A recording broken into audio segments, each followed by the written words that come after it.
Good morning, everybody. If we can have everyone take their seats and we can get started. So thank you so much for everybody coming here and giving us a whole extra day.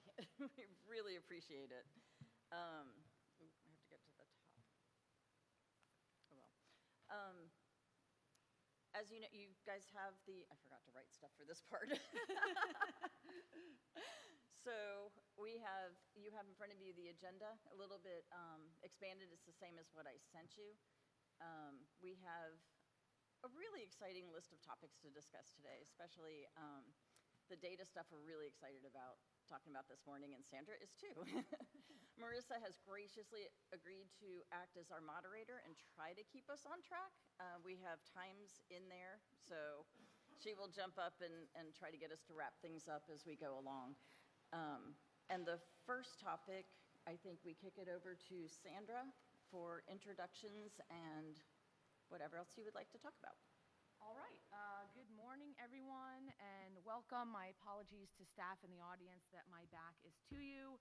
Really excited to have staff, guests, and certainly members of the board here with us today. We are going to do some introductions. I just surprised our newest board member by informing him that he is going to kick off introductions. And I'll just quickly put into context our whole entire morning, certainly not just for the benefit of our new board member, but as a reminder for everyone. Our board meetings are very formal and sort of very static and follow a very specific script. And so it doesn't provide an opportunity for board members to really engage in conversation about what's important to them and sort of to provide feedback not just to other board members and to staff.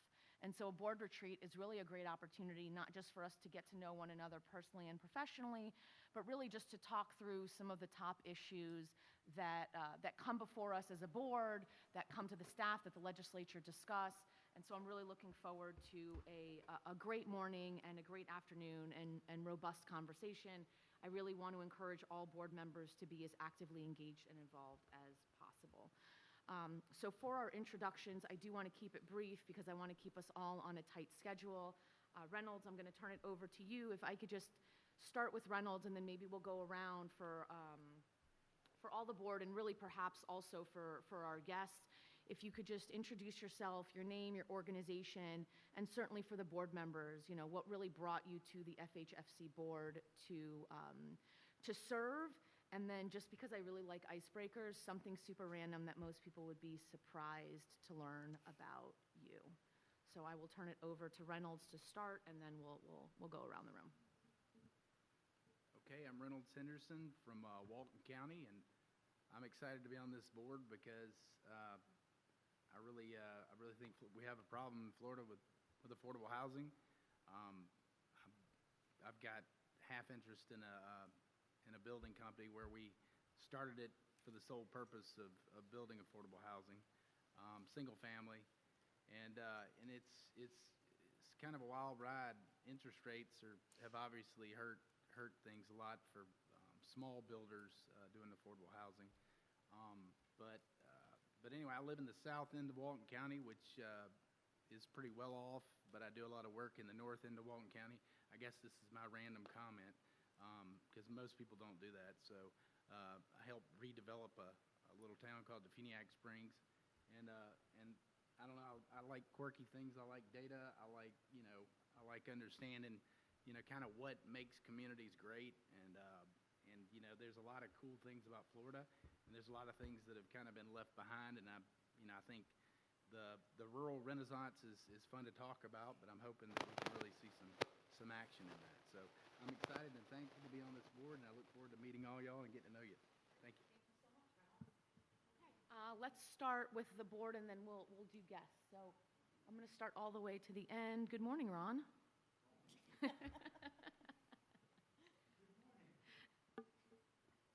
Oh, that's better. Thank you. I have my support here. That's right. Okay. I'm Ron Lieberman. I've been on this board for a long time. I'm a past president of Florida Home Builders, and built, we were talking about affordable housing, built thousands of affordable housing units, was the builder for a major nonprofit that used a lot of the programs. I'm very familiar with most of the programs that we do because I did them. Home, HAP, tax credits, did most everything. And hopefully, the last few months have been very involved in trying to get more emphasis on supportive housing. My daughter has something I don't know is autistic. She's 18 years old, and speaking with a lot of the parents in the group she's in, and it's quite a large group in Orlando of special needs young adults. The biggest worry is what is their children going to do, or where are they going to go when we're not able to take care of them anymore at home. And it's a big issue, and I kind of been working on that along with Bill and others in trying to see what I can do to help with that. So that's kind of been my focus lately.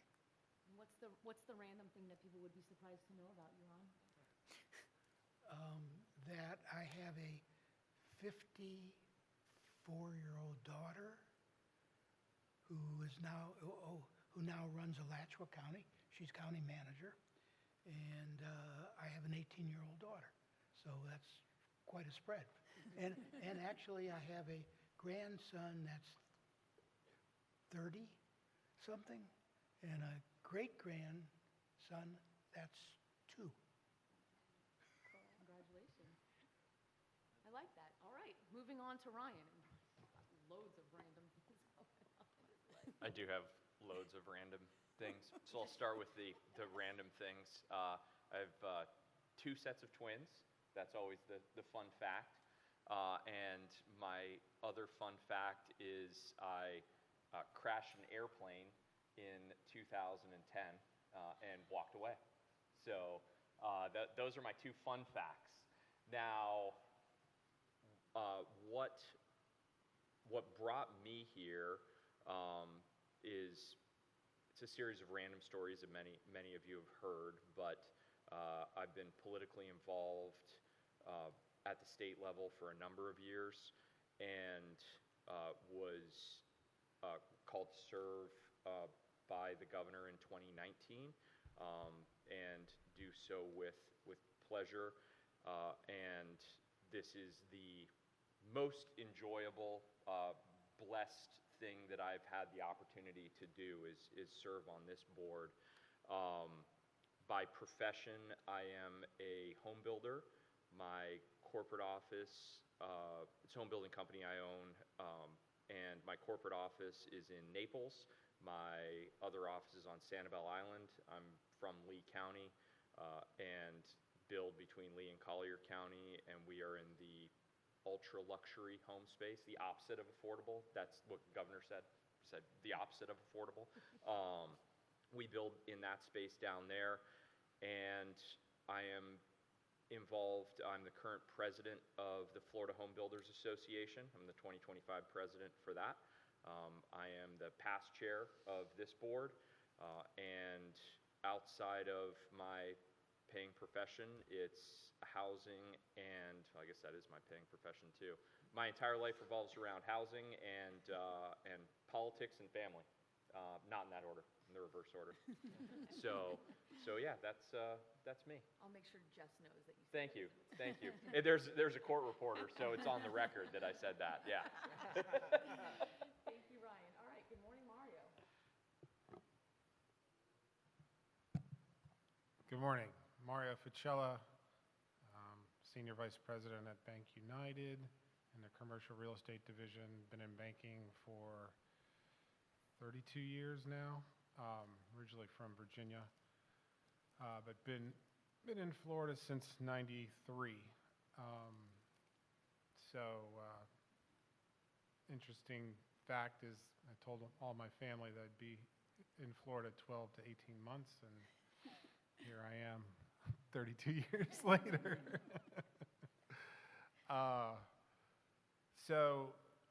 I'm proud to serve on this board. I think, we all know that affordable housing is much needed in the state of Florida. I think what we do here is just, amazing work with the staff to really bring these units to residents in need. And we're really building communities. So, as we house, lower income, residents of Florida, I think it just builds upon the community. And we've seen that, many times over when we've gone to visit projects that have been completed that have been, funded through Florida Housing. So I think it's very important. I was honored to be asked to serve on this board, and looking forward to doing more good work. Great, thank you so much. And Larry? Well, first of all, good morning. And I'm probably the most uninteresting guy on the whole board. You were the speaker, Larry. That's pretty interesting. I'm serving in the slot of a former elected official, specifically in local government, where I served 8 years as a county commissioner. That is not really a full-time job, but it takes a lot of time and effort to serve at the county level. I also, at that time, was a residential infill custom home builder. So I've had experience in that area of building back in the 90s. When I say today, I don't know if I could do that again. It has become very difficult, complex, with rules, regulations, finance, and all those things concerned with building housing, and especially affordable housing.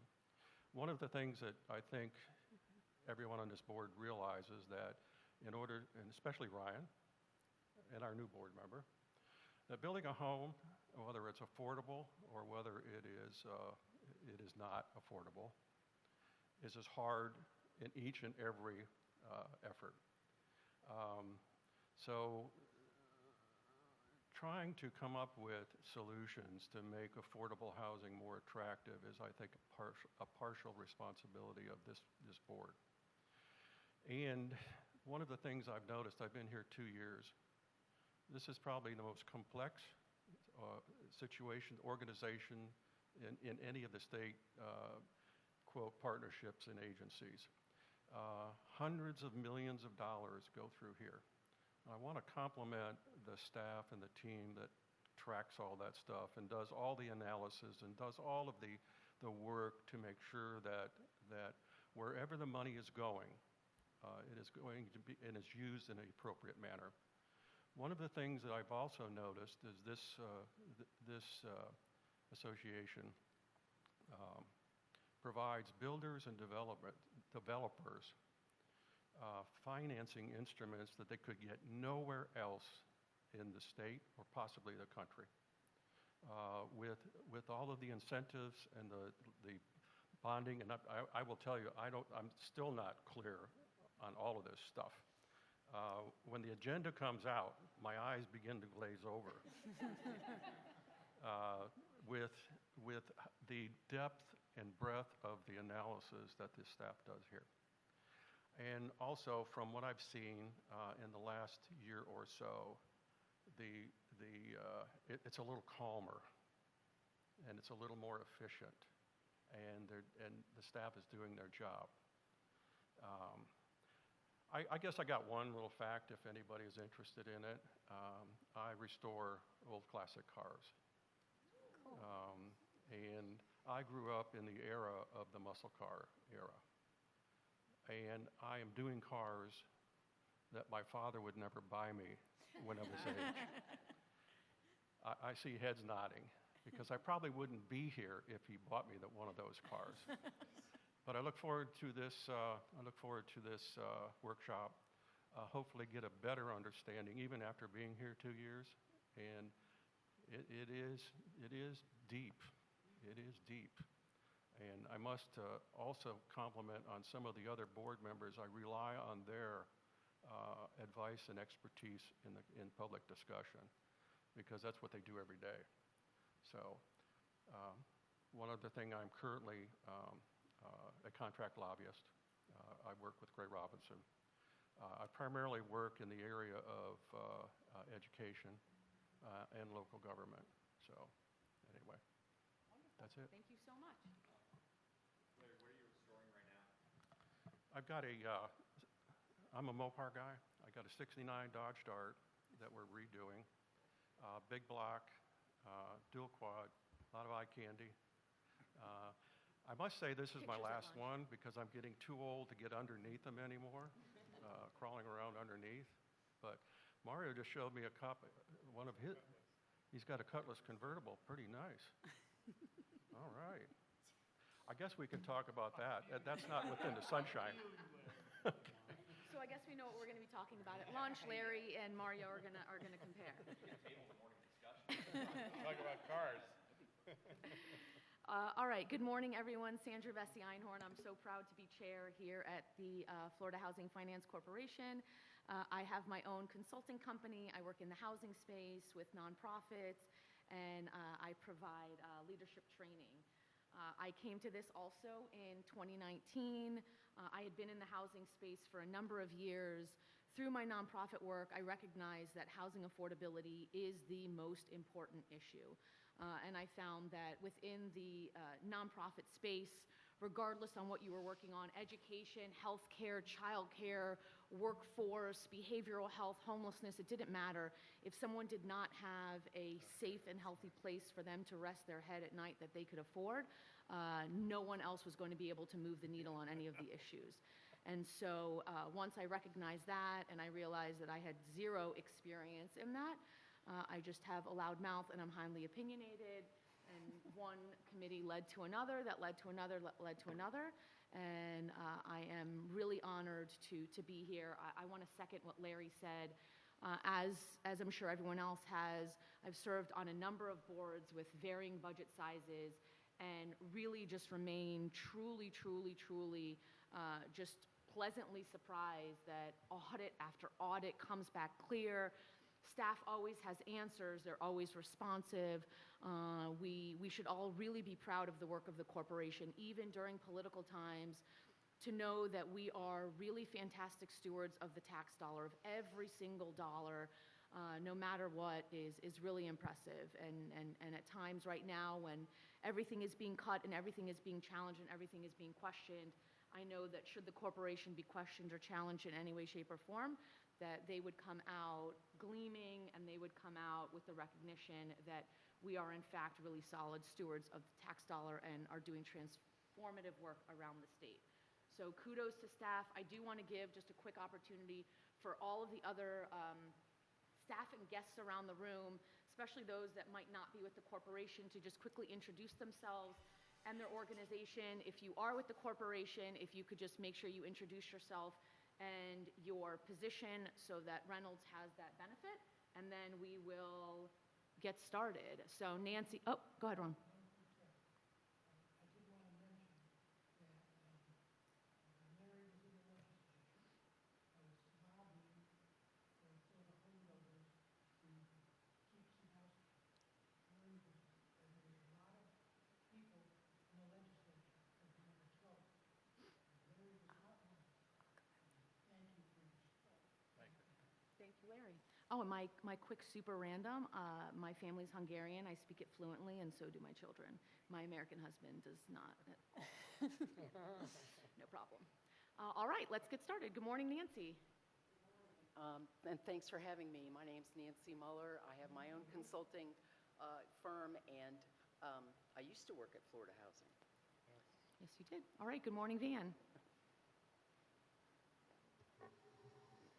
Good morning. I'm Van Gottel, and I am the data wrangler that they put in charge of.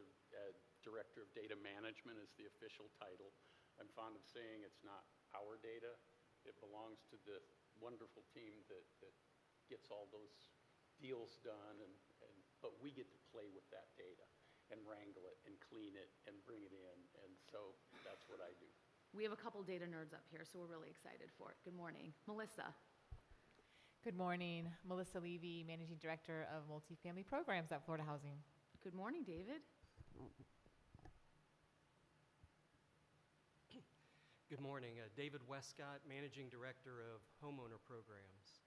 Thank you. And Bill Aldinger, Managing Director of Policy and Special Programs. Marissa Button, Managing Director of Strategic Initiatives. Angie Sellers, Chief Financial Officer and acting in the capacity of Executive Director. Thank you for that, Angie. You're welcome. And I'm Katie Coxwell, Managing Director of External Affairs. Sorry, that was loud. All right, we are 4 minutes early, but unless anyone has anything else under introductions, I am going to turn it over to Nancy for the... Actually, Sandra, I did want to do a couple housekeeping items we just Please do. heard, and then if it's okay with you, I'll do an introduction for Nancy. Excellent, take it away. Awesome. Okay, so we are very excited. We have a couple housekeeping items, one of which you can already tell we've been working through the mics. We have a wonderful court reporter here who is taking all of this down, which is actually really helpful for us as staff when we go out through the year. We come back to the transcripts of these retreats to make sure we're being accountable to all the things we've discussed. So please speak clearly, slowly, and into your microphone, which is a challenge for me. And you just let us know if we're not, okay? She's pointing at Ron, yes. Okay, and we have bathrooms are, if you exit this door and out to the right, the bathrooms are out that way. And then there's, water and all of that. And there are little framed things that have the Wi-Fi information on them. And so remember, this is a public meeting too. So the early birds from the public here, we have to give credit to. They're really interested in data. So, but I imagine throughout the day, we'll probably get more folks from the public coming in as well, just so you're aware of that. And because, like Sandra, I love icebreakers. We have this huge space in the middle. We're going to do a trust fall. No, just kidding. We're not doing that at all. But it is kind of hard to, it feels like we're a little separate. So we want to make this, the kind of retreat where we feel like there's really good dialogue back and forth. And thank you for starting out on that tone, Sandra. And so what we've got is a lot of good substantive content, and we want to balance that with your opportunity to talk. Marissa, are the mics just for the court reporting? Because that, to me, is more important. Is the big mic audio for the room, and then the desk mic what you're doing court reporting off of? Or do I need to use this every time I want to talk? Okay. You have to use that every time you want to talk. So there are, I think, enough. Make sure you pull the ones that are closest to you. All right. So, exciting agenda, like I said. We want to have a good, robust discussion as well. What you see in this more fleshed out agenda is how we've correlated the topics to our existing strategic plan, which was the last approved strategic plan was in 2019. Like nothing's happened since then. So no, not at all. Lots changed, but we're up to that point where we need to relook at those things. And I think it's safe to say that while a lot has changed, our priorities really remain consistent.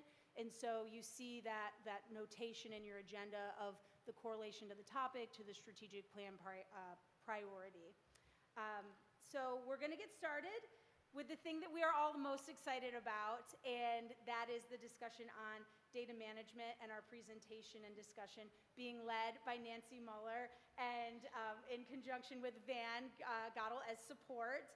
And I know I've used the word excited, and some of us have like a few times, but it really is very exciting. This is the reflection of really an actionable vision to the corporation to invest in something that will benefit the corporation and really the state of Florida and policymakers for years to come. So it is time. Your materials have the report in them, and so you got that via email. And so that's the evaluation you see next to you as well. We provided you hard copy as well. And that includes not only Nancy's evaluation work, but a proposed 5-year strategic plan for the data management unit. And you're just really lucky that we've retained Nancy to do this work and provide this evaluation. To give you some context of how we got to this point, and if you've read at least the executive summary of her evaluation and report, you will see that we've gone through a complicated evolution in data management. And the creation of the DMU in 2022, under the leadership of Van, has been transformative for the corporation already. I mean, really within the past 3 years, the strides that we've taken have really revealed the potential for how far we can go with increased investment. But if you are like me, and Larry, you mentioned, like, sometimes eyes glaze over in some of this stuff, and when we start talking about data, software, like all these buzzwords, I get a little, like, glazed over. And, as we realized as staff that we needed to do some robust due diligence for our next steps, we knew we need to hire someone that would be able to really make this information accessible and explain it to you in a way, and us really even as senior leadership and management, in a way that we can understand and act on. And so that is where Nancy comes in. Nancy's history and background with not only Florida Housing, but really with the data management structure, while in her time at Florida Housing, has made her the perfect choice for Florida Housing to engage with for this report and evaluation. So for those of you that don't know Nancy more than what she just introduced herself, she's been working in the affordable housing industry since 1995. She served as the staff director for the Florida Affordable Housing Study Commission. And then in 2001, she created and managed the Policy and Special Programs Department at Florida Housing. And in that role, she oversaw the creation of the Florida Housing Data Clearinghouse. She worked closely with executive leadership to develop policy-based decision-making for allocations and to use data to tell the affordable housing story, which is really why we are excited about this investment today.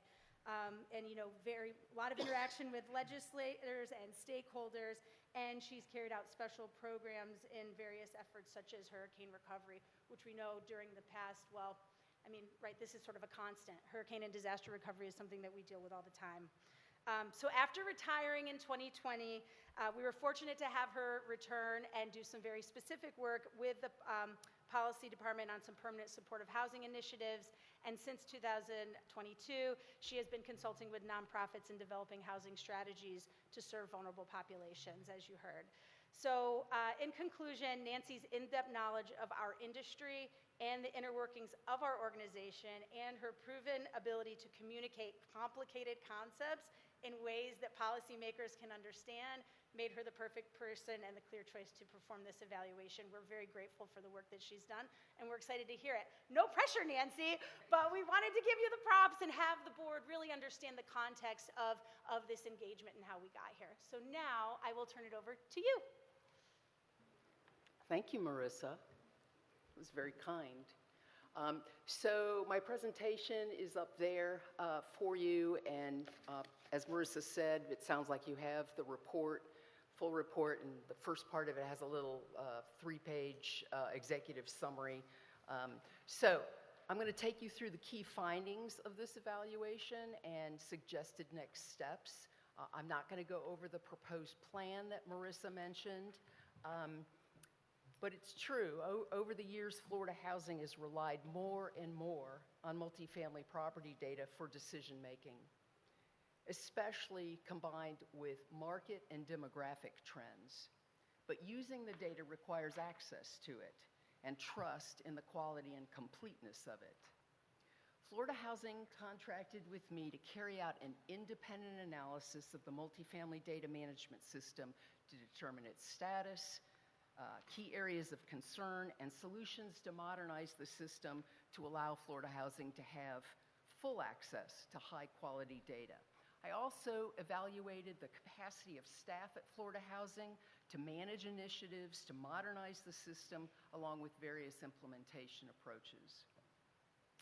I interviewed more than 25 staff who regularly use the system, from folks running multifamily programs and asset management staff, policy and special programs folks, to those who develop and manage the data system on a day-to-day basis.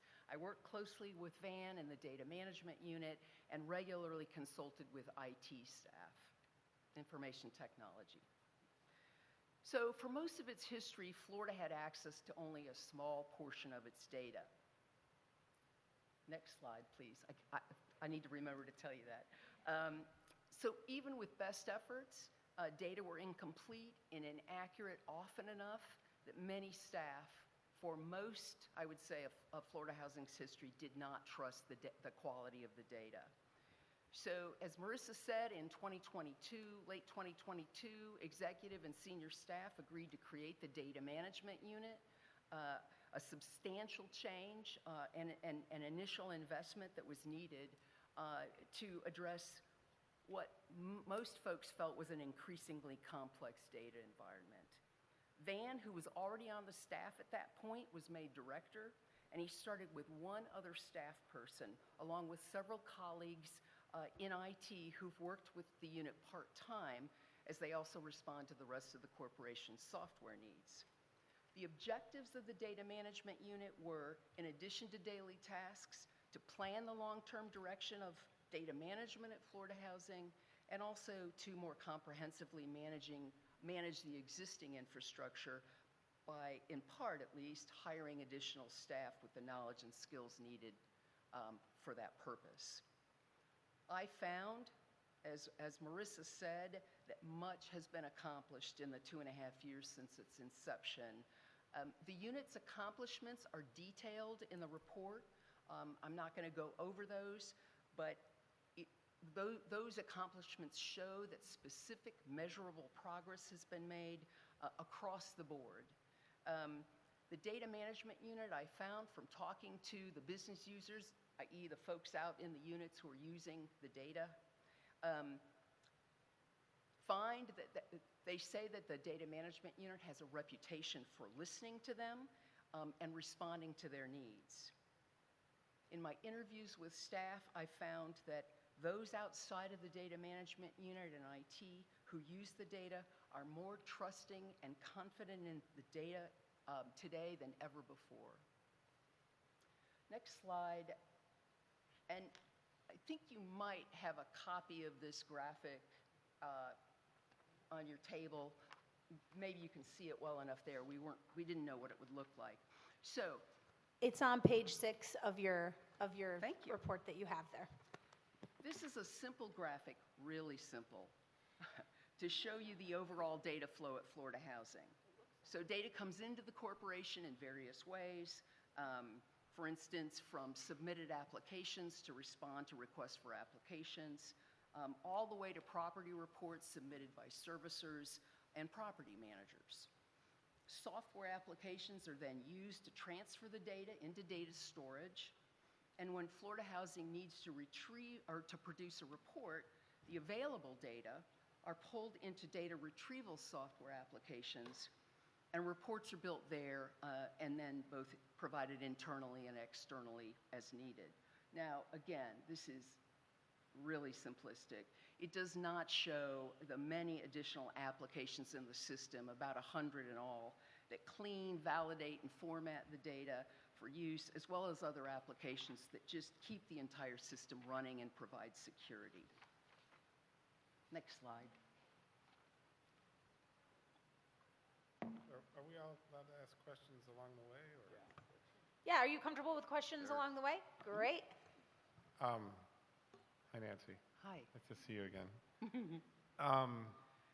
I'm just curious in terms of like what kind of, I guess, issues and problems initiated, that this is helping. Like the data accuracy was like completely unreliable. I'm trying to get a sense of what the baseline was, for this process. So, speaking with experience when I worked at Florida Housing and was concerned about the data quality from, the first day I got there and before that, I think it's fair to say that, well, number one, and I'll talk about this a little bit more, a lot of data was simply unavailable to use. So we could only tell parts of the story. I say we because I still think of myself as we here. And so slowly but surely, over 20 plus years, more and more data became available.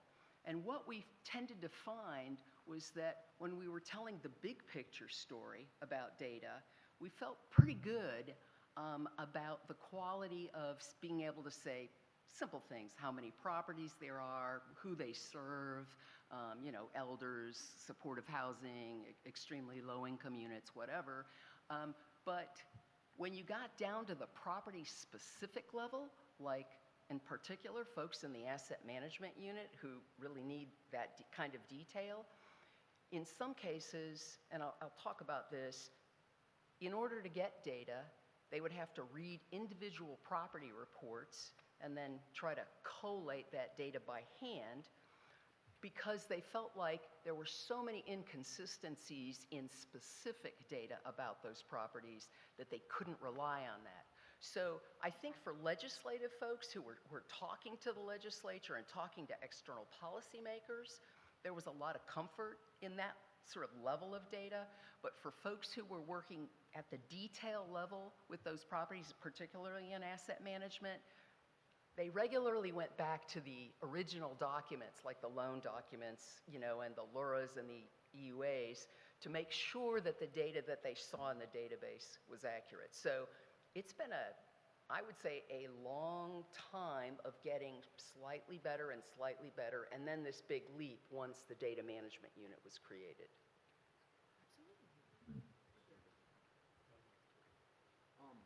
So is this, it looks like it's specific to multifamily. What about single family? We've done my first question. And then, Microphone, please, I'm sorry. sorry about that.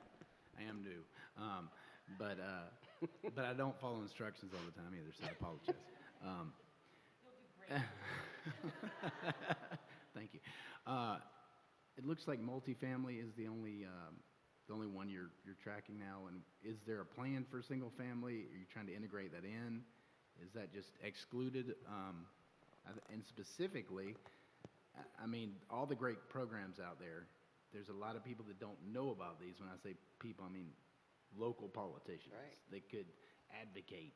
They don't have the infrastructure set up where, you know, they have that affordable housing person that's really a true advocate. And so a lot of vouchers we were just talking about, go wasted. They're sitting on desks. So you could see that data, you know, from not just our standpoint, but from the politician's standpoint, that their districts understanding what they need to know for their people to get housing, I think would be very important. So I think that would be a very good thing to do in the future at some point. So I just want to say that. Thank you. I'm going to put a pin in what you just said for our next conversation. I just want to make sure that staff heard that. And David, did you want to respond on the piece of beyond multifamily data and beyond? Yes, thank you. So for our single-family data, that is housed with our master servicer, who's currently Lakeview Loan Servicing, as well as some is with our compliance administrator, eHousing Plus, who has the reservation system and does the program compliance on our single-family loans. So we do not house all of that data in-house in our own system. Okay, question to follow up. Why don't we? Because it seems like it would be a good idea for us to house that. Well, because I guess for the cost of what we're already doing on the compliance and the master servicer side, they're willing to take on that function and that risk, and we've not had any problems accessing the data, communicating with the lenders, you know, on the loans and anything along those lines. So the cost to bring it in-house would be significant. And I'm looking at Angie because she's on the finance side of it. I'm on the program side, just to see if she has any other take on it. But it's worked well for us. But we had that cool interactive map, and I thought that was both of them that we could see. Like, and for legislators, that was awesome because you could zoom in on a county and see property specific. Yes, so we have functionality to pull that information. I'm looking at Van because I don't know if Van's eager to address that or not, but essentially Reynolds, like, we have functionality that pulls some of that information into really good reporting structures that we have. So there is a correlation there, and we can report that data. But the fundamental housing of that data, I think, is what David mentioned. No, you put that very well, Marissa. We can grab that data as needed, and fortunately, we, with help of Kenny Derrickson and the finance staff, have gotten that data, been able to give it to Van and his staff, and they've done wonderful things with it. And spoiler alert, but for my presentation this afternoon, you're actually going to see the live data in that dashboard. Is that interactive map we got to see before? That's it. So you're talking about, that's our front end side, and what Reynolds is asking about is the back end storage of that, but the front end pulls that. No, that's all pulled on the back end. The front end reservation system is housed with eHousing Plus and their system.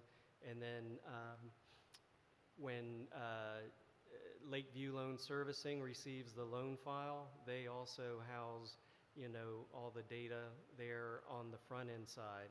Then it's, all available for us to pull at any point in time from those particular systems. Whatever we pull, we try not to have PII. It's just, the data that we need to report accurately on those loans to you as to the amounts and where they are and those sorts of things. I guess I'll hold other questions until I see what you've got then, because Sure. what I'm thinking of, there was that awesome map that we could do. So I'll wait until we see what this afternoon is for other questions on that.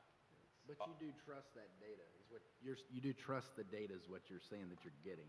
It sounded Yes. like you guys started because you didn't kind of trust the data you were getting on multifamily. So I'm just saying from the single family side, you feel like the data you're getting is really accurate and really good. We trust it very much because we have to reconcile it daily. Frequently, yeah. We have another, a separate system that tracks basically the loan balances and all of that. And so we reconcile those two systems quite regularly, and so we do trust that data. And frankly, that data is a lot less complex, right?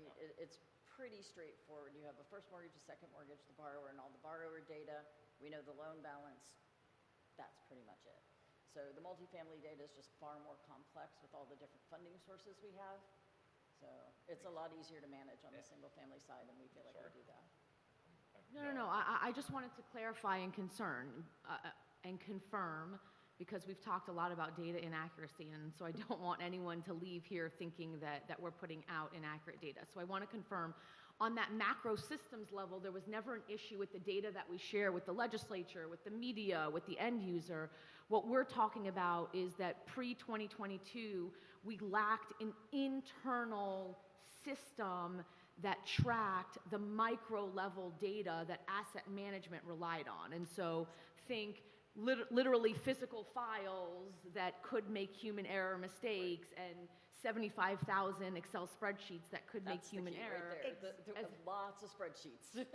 As opposed to now that's all consolidated within a system. So I don't want anyone to leave here thinking that any of our data has ever been inaccurate at any point, but rather the ability for there to be human error because it was so unsophisticated. And now that we budgeted, and since everyone other than Larry and Reynolds was on that board at the time, we made that fiscal investment as per request by staff to really invest into that data management system so that it would all be housed in the same place and wouldn't be reliant upon Laura and her team going through 70,000 Excel spreadsheets to come up with an answer. And it's just a lot more efficient, too. The amount of time it used to take us to build the tables for the annual report has been, hugely decreased because of the work that Van's been able to do. I just wanted to make sure that the clarification was that It is that definitely inaccuracy was because of the lack of a data system as opposed to any other reason. Yeah, the cumbersome retrieval process. Right, correct.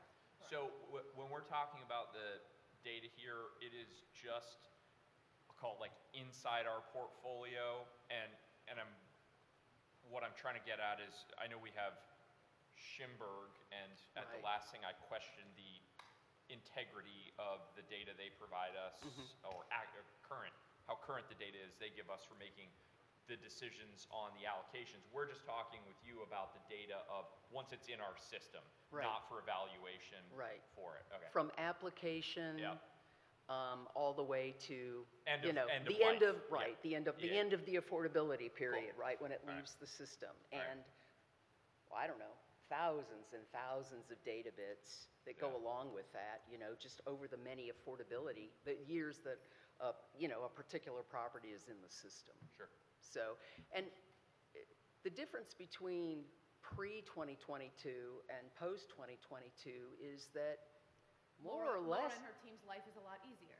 Well, more or less, there was one person responsible for data for 20-some years before that, plus part-time help from IT folks to help, build some of these pieces of the data system that did exist. So it was a huge change to create the data management unit in the early 2020s.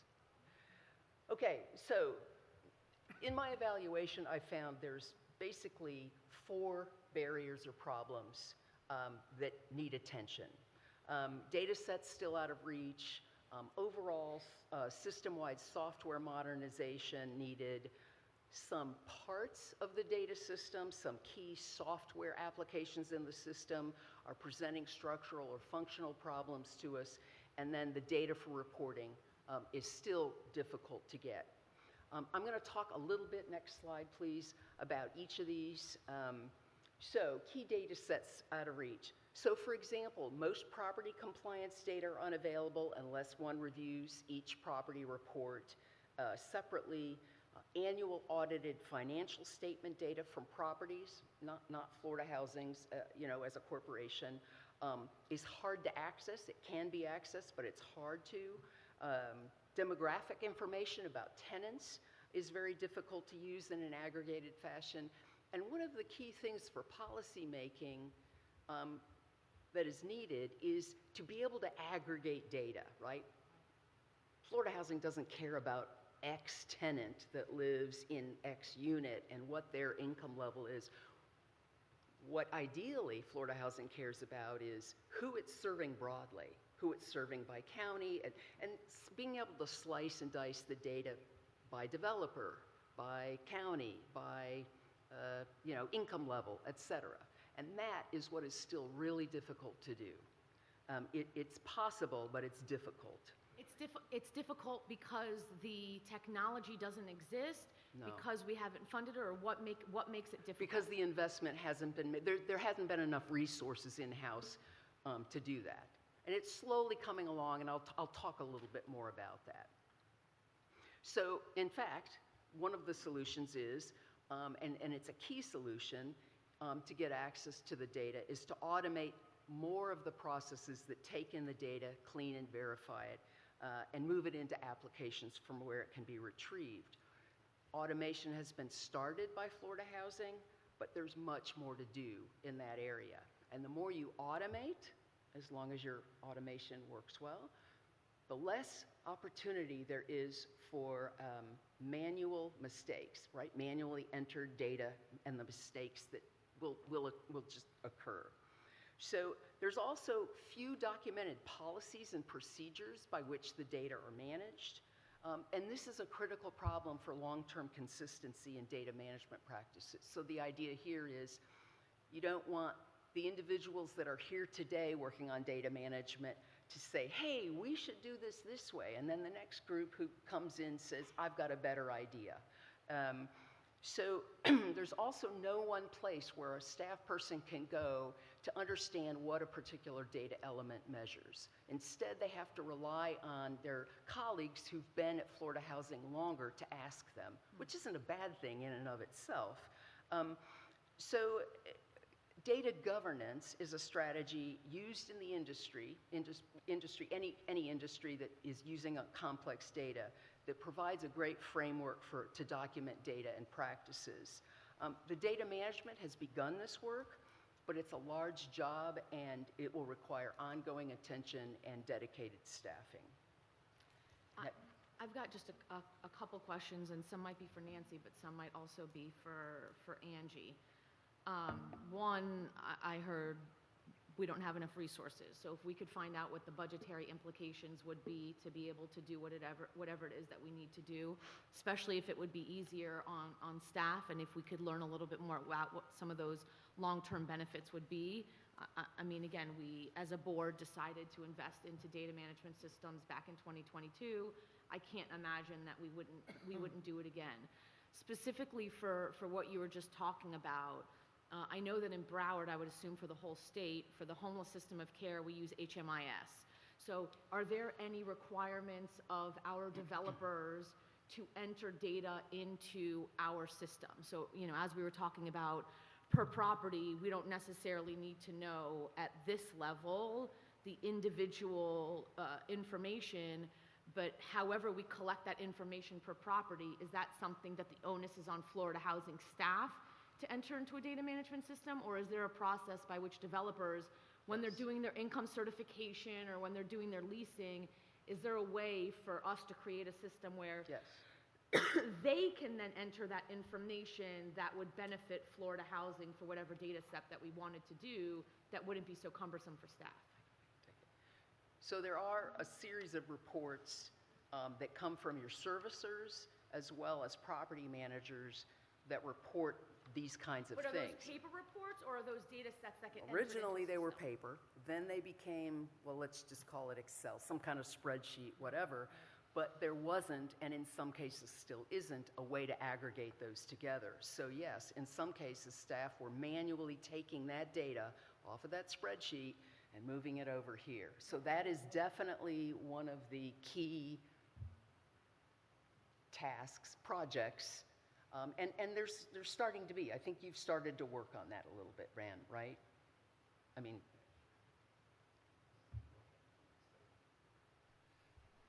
So we do have a large number of data sets that come in literally monthly, thousands of them that come in either through the deal level from our monitors and servicers out in the field, from management entities that come in on technically a spreadsheet, but they're electronically extracted, transformed, and loaded into databases through what's called an ETL process.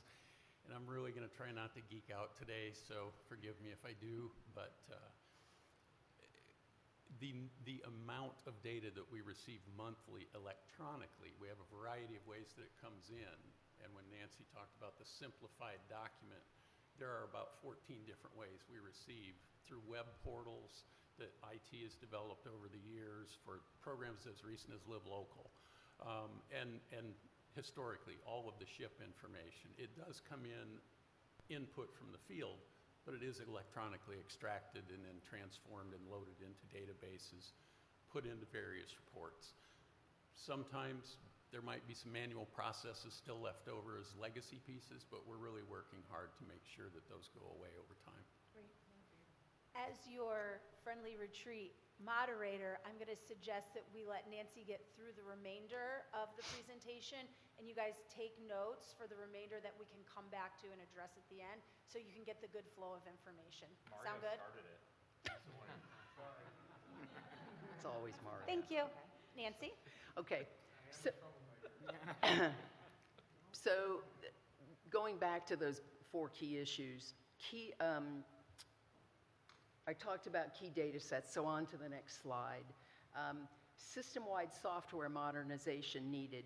So evaluation of the system shows that it's currently composed of a mix of legacy and newer applications that vary in compatibility and do not always integrate well with one another.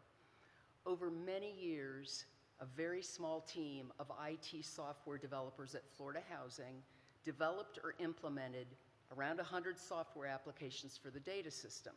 It occurred in an incremental fashion as needs arose, and as I said before, because those staff also manage software needs across the entire corporation, historically they had a hard time finding the time to fully optimize that software before they were called to work on something else.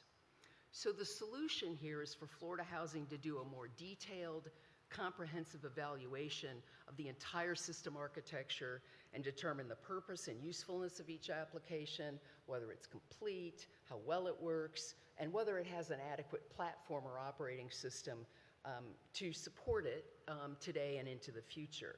From there, a schedule would be developed to identify which components should be rebuilt, replaced, or enhanced, and in what order, and then implementation of that schedule. And in well-run data systems, this process is iterative. That is, as needs change and software evolves, it's important to continue to update and respond well to meet needs as they change. Next slide. So The data management system is incredibly complex, and as I worked through the evaluation, I began to see how the current system had been built incrementally, as I just talked about, and I started to think about a pile of Legos. They're beautiful, colorful. Maybe you played with Legos. My son did. In this picture, for me, I see each Lego representing the individual software applications in Florida Housing's data system that could use some work to fit them together in a way that meets today's needs. And this is not to disparage the work, the prior work of the IT staff. In fact, the work done by the data management unit working with IT over the last few years has been possible because of all the work that came before. Next slide. Now, here's a picture of Legos that have been carefully fit together to serve the community. And there's lots of order and efficiency here. So this is the vision for the data management system. The notion of a more cohesive, efficient system that will save staff time and be more responsive to Florida housing needs. Next slide. Okay, so I'm going to talk just very briefly about a few software applications that are pretty important to the data system that have limitations. Because of the range and complexity of property data collected by Florida Housing, 14 databases are used to store the data, with additional secondary databases for storage and data manipulation also in the system. In my interviews with users across Florida Housing, I asked each person which databases their unit uses, whether those databases meet their needs, and what associated problems their units contend with. Of all of the various software applications, there are 3 applications that store data and perform functions that present structural and functional challenges. These 3 platforms are provided to Florida Housing via contracts with third parties. Those platforms are OnBase, Procorum, and ProLink HFA. Now, the report provides a detailed account of the challenges with these 3 systems. 2 of them, OnBase and Procorum, present problems that can either be internally solved or can be lived with, considering the usefulness of either system. The third platform, ProLink HFA, is perhaps the most central data software in Florida Housing's overarching data system. Business user staff are in and out of that system all day long, and it also requires quite a bit of the data management unit's time. The challenges with this software are described in the report, as I said, but here are a few important ones. A software setup creates opportunities for conflicting data entry and requires workload duplication and a lot of manual entry required. It's difficult to connect to other software applications in Florida Housing's data system. It's not user-friendly for staff who only use the system sporadically to look up information. And the reporting function that comes with the application is extremely hard to use. There's also limited flexibility to customize the application by Florida Housing to meet the corporation's needs. And I'll talk a little bit more about solutions to that in a moment. Next slide.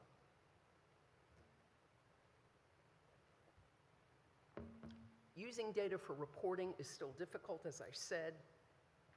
As I noted earlier, some data sets are still inaccessible very easily, and I just talked about the difficulty of running reports through the ProLink HFA software. So to partially address these access problems, the data management unit has taken on more reporting than was done before the creation of the unit. They're collectively running hundreds of reports each year to meet Florida Housing needs. IT staff have also built several very useful data grids that aggregate information from various databases to allow the business users to view more information than was possible in the past. And more data grids and other tools are in the works, but I think simple, intuitive software is needed for staff to quickly run their own reports when needed. Next slide. After evaluating the data management system to understand the key challenges, then I looked at the existing resource and capacity gaps that prevent implementation of solutions. And we've talked a little bit about this already in question and answer. So on the plus side, you have a qualified leader at the helm of the data management unit who has shown capability to strategically think about the system, which is something we really never had before in the past. And staffing up the unit has led to more being accomplished today than ever in the past. So this positions Florida Housing to consider more complex efforts, but on the minus side, even with the increased capacity today, data management units are still hampered by not having enough staff to fully respond to the issues identified in the evaluation. I'm not, in this conversation, I'm not going to go over a detailed list of what is needed, but the report does outline the additional staff needed or proposed to address these challenges. I was also asked to compare, next slide, compare and evaluate broad solutions that Florida Housing can take to respond to the challenges I've outlined, and there are several options. Now, any approach could incorporate another third-party housing data platform because there are several others out there that Florida Housing could consider if it chose to replace the main database, the ProLink HFA that I talked about earlier. Although I will note here that the corporation has already had experience with one of those because it was unsuccessfully used for many years before the most recent software was brought on board. When I thought about and really reviewed carefully Florida Housing's 25-plus year history of trying to meet its housing data needs with third-party data software, all three platforms used by the corporation over many of those years, including the current one, have presented significant implementation challenges. And in thinking about why that is, I think a key reason is that Florida Housing has been extremely fortunate to have had many years of state program funding in addition to federal funding.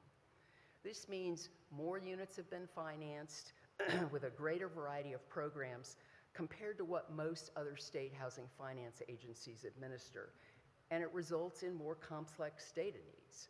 And the third-party housing data platforms that Florida Housing has looked at over the years are mostly focused on programs mainly at the federal level.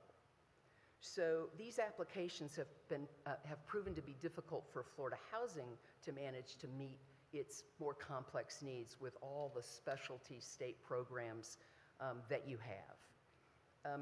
So Florida Housing appears to have two clear choices, as you can see on this slide. In either case, modernizing the system is critical. So you could continue to work with the third-party housing data software that you have and bring in additional staff to both modernize and manage the additional workarounds that are needed to use ProLink HFA, or you could use the same level of staff resources needed for the first option, and you could consider building a well-integrated custom platform.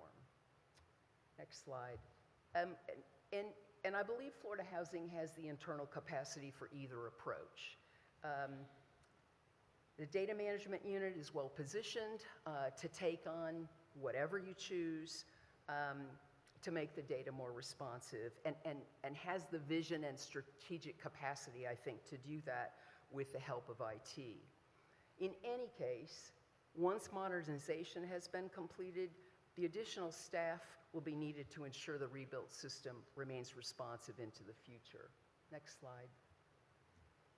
So the vision is that all the working parts of the multifamily data management system are integrated together efficiently to provide data that are accurate, complete, and accessible, and that the staff trusts that this is so, allowing them, you, the board, and other policymakers to more fully use the data in decision-making.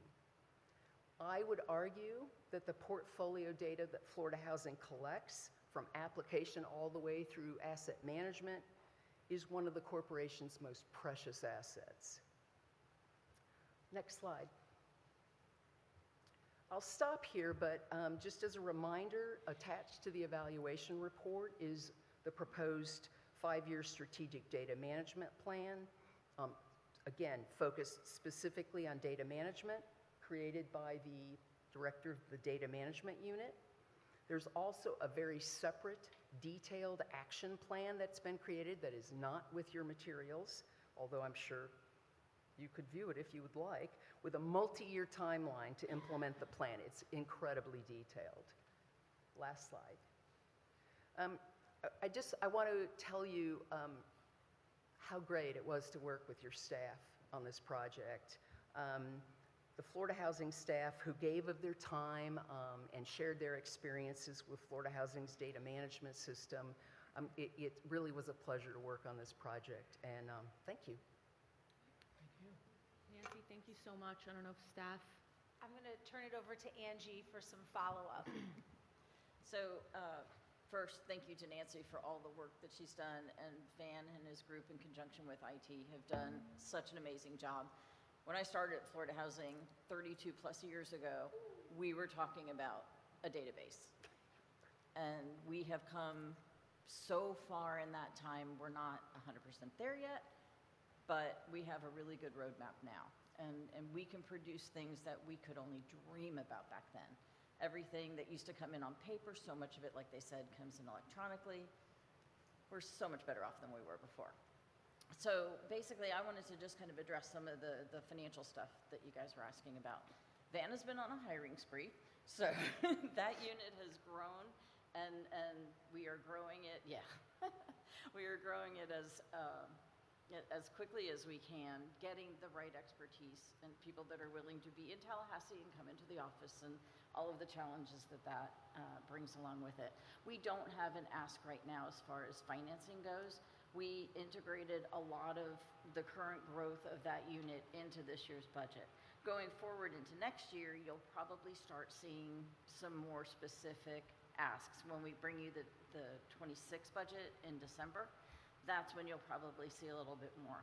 We usually try to get every budget year to stand on its own.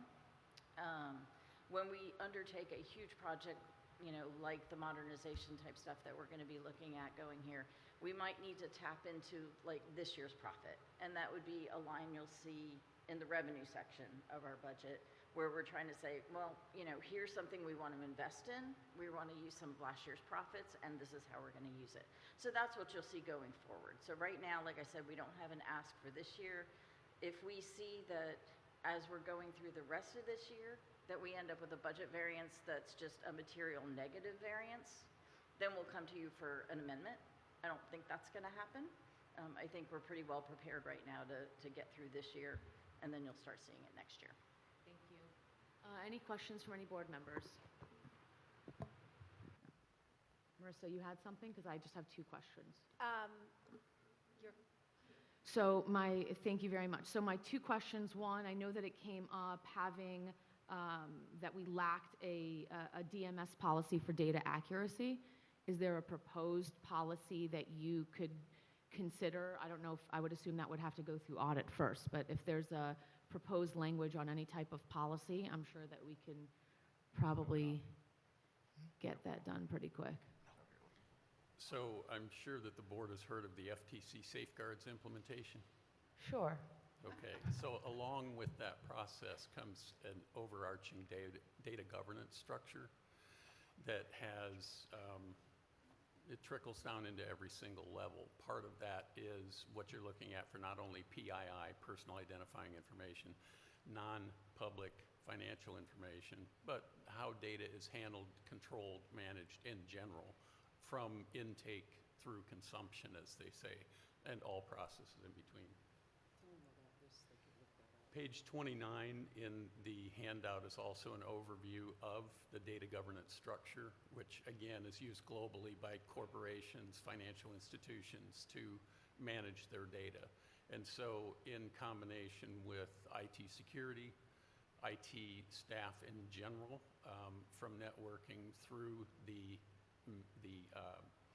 I don't even know the word to call them, the Herculean software development team that we have, 3 software developers who have done this massive amount of work over the years and kept these deals going out, applications coming in. It just amazes me the work they've done. In my background, I worked with 36 HFAs across the country. I started a business in my basement. I built enterprise-level software of wide varieties, and when I came to Florida Housing, after retiring for a couple of years, I came back and was bored and was blessed to get a job here, piggybacking Ryan saying he's blessed on the board. It's great to work with these smart people and to see the pride that is taken in this work effort. And one of those points of pride has been a very lean staff, all along, very lean staff. And if you look at our baseline data grids, you'll see that our money going out the door just grows and grows and grows. We're twice what we did last year. The staff's not twice. So when you start looking at 3 software developers who their number one feedback to me over the past 5 years has been, you know, we wrote that 15, 20 years ago. That's Core.NET 3. We really need to get it up to 9, but we've got to rebuild it, and we don't have time to go back. There's always more legislative, new programs come out, Live Local comes to mind. But they're always moving to keep up the current things, plus supporting existing and building new, plus whatever infrastructure projects are going on. So that's really where we need to move, is towards staffing that up to be able to augment the teams to build out what we need. But is there a specific policy that would be a best practice that Nancy, that you would recommend that we as a board pass? It's a series of policies because it's that complex. Okay. And if you take time whenever and you look at this framework, and there's a little appendix that talks a little bit more about data governance, because frankly, I hadn't even heard of data governance, although it immediately made sense to me. I think it's going to be a series of policies that get adopted by Florida Housing over time that then ends up kind of building the framework for this data governance, framework. Yeah.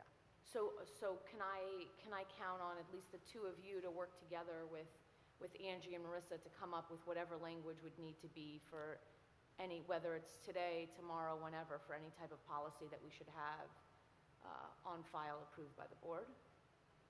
You can certainly rely on him for that. Sounds good, as long as we're relying on someone. Yep, we will work towards that. And again, with that proposed 5-year strategic plan, I mean, it sounds like there's an interest in maybe the audit as a, audit committee being that risk mitigating committee to review that. Yeah, I and just look feel at like a that lot of based this on the DMS information stuff you have. usually goes through audit to begin with. We will follow up about that and make sure that that's addressed in some way. And then you gave 2 options, one of those options being building out custom software.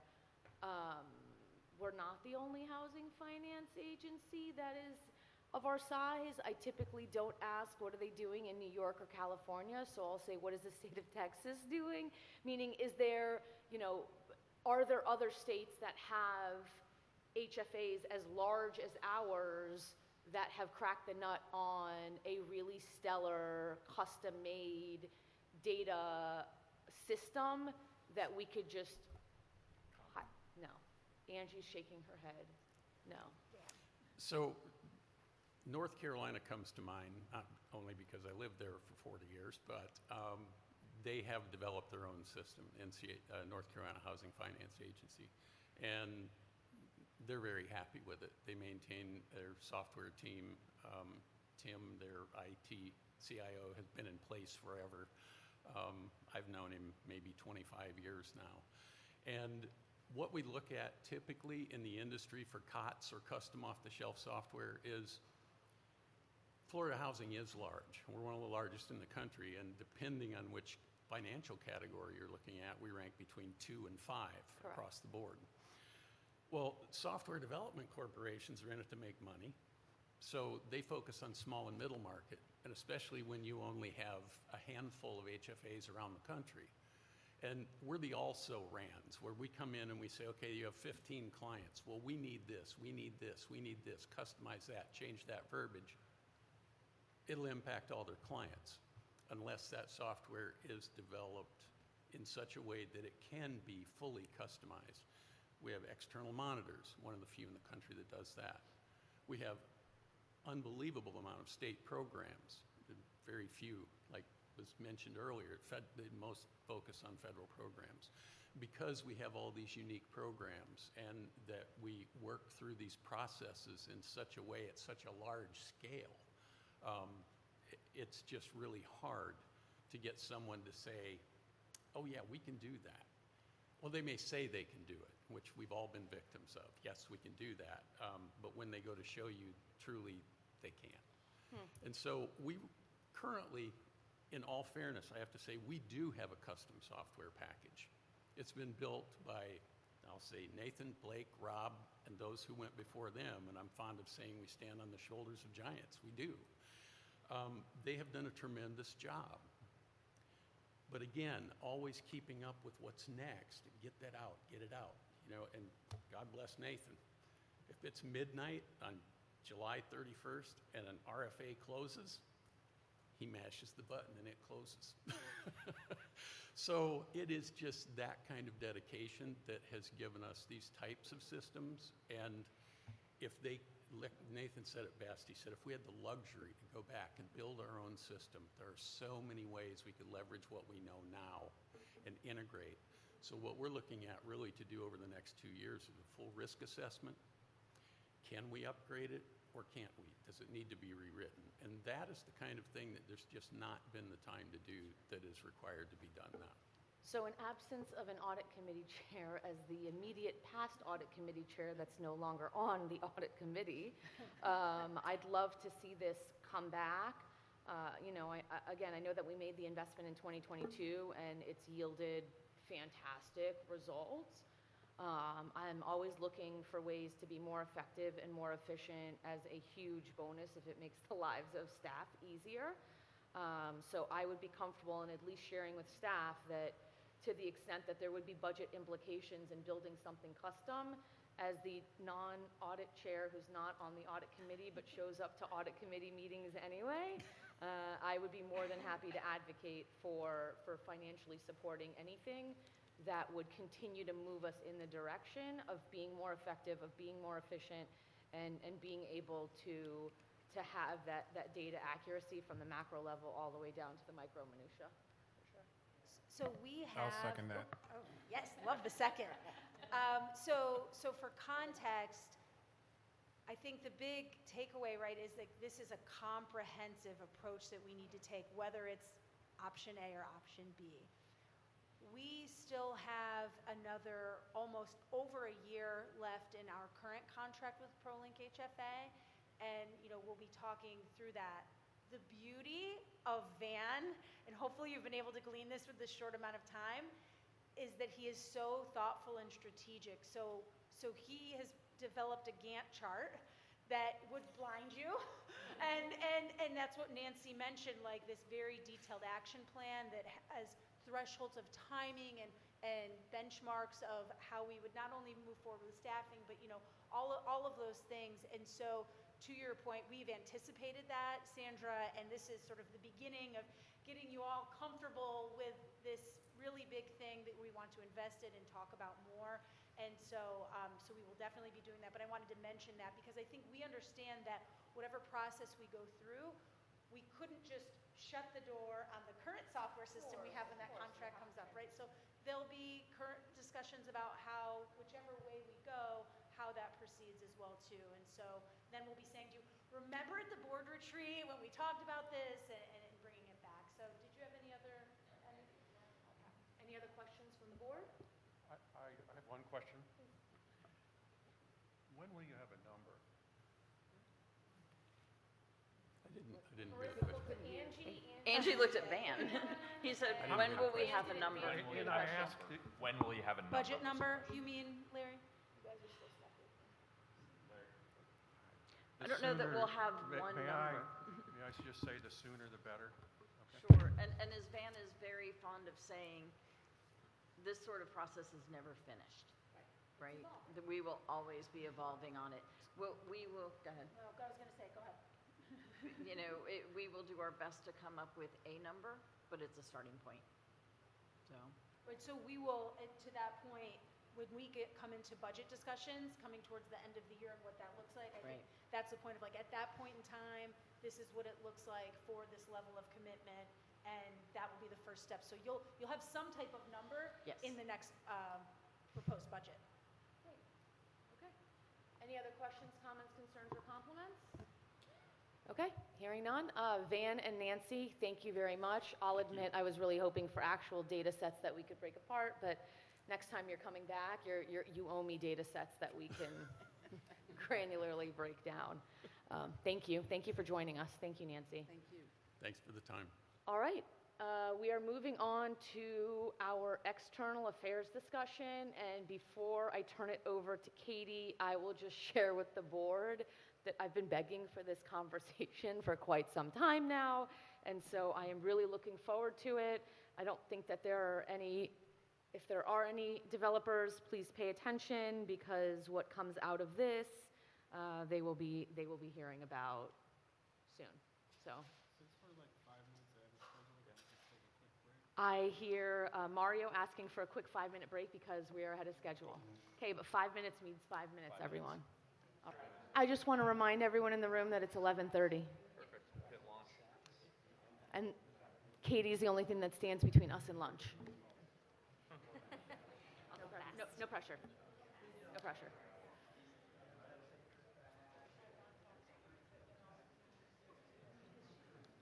Here, I'm loud enough. Got it. All right, are we ready to get started? It was him. It wasn't me. My voice will reach the mic from here, so the mic can sit right in front of you. Pam, our wonderful court reporter, wants to remind board members and staff to please make sure that you are speaking into the microphone. Ron. I wasn't going to call anyone out, Ryan. I gave a general generic. Speak into the mic.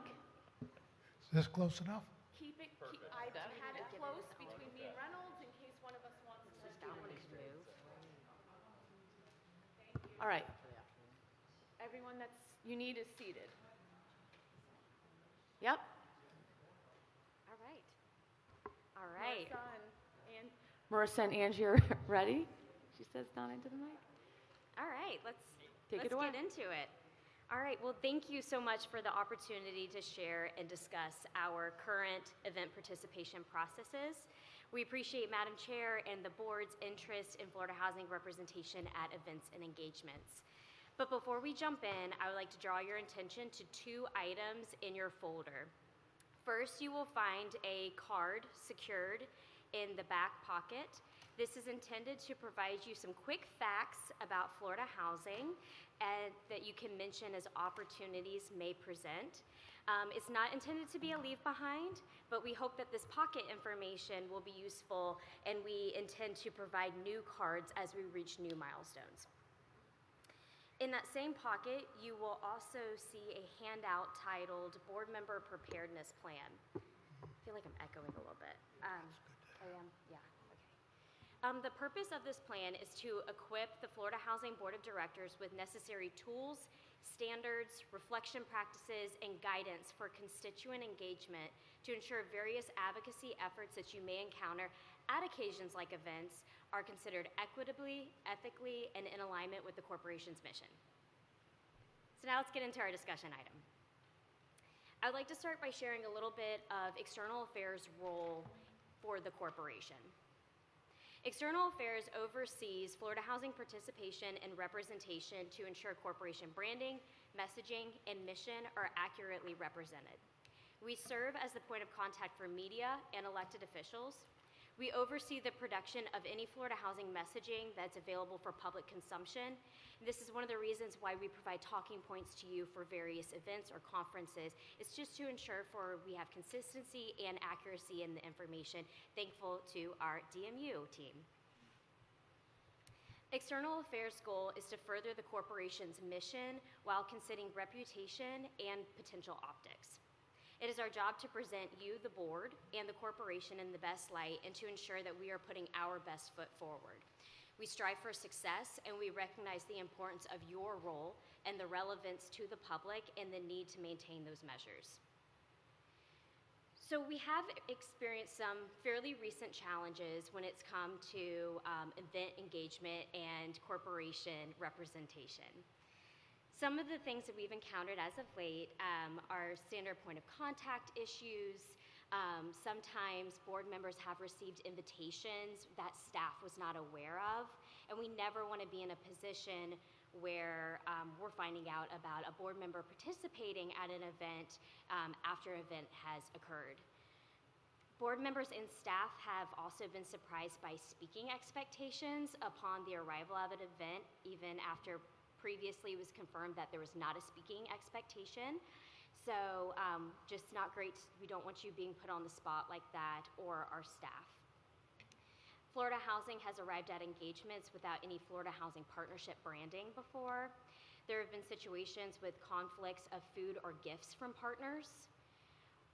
We have encountered some perhaps overly persistent event coordinating staff when Florida Housing expectations and processes have been communicated. And there have been a few rare occasions, but where external affairs was circumvented, and that was even after proper channels was communicated for Florida Housing participation at events. Full disclosure of fellow event speakers has not been provided, so we have been surprised by some elected officials also participating as a speaker at events. But possibly the biggest obstacle that we have encountered is we have received invitations or notices for our request for Florida Housing representation or participation with about a week's notice. As much advance notice is appreciated, but really we need about 2 weeks minimum. This is for travel arrangements, ensuring calendar availability, and ensuring that we have all the information gathered that is relevant to that event or engagement.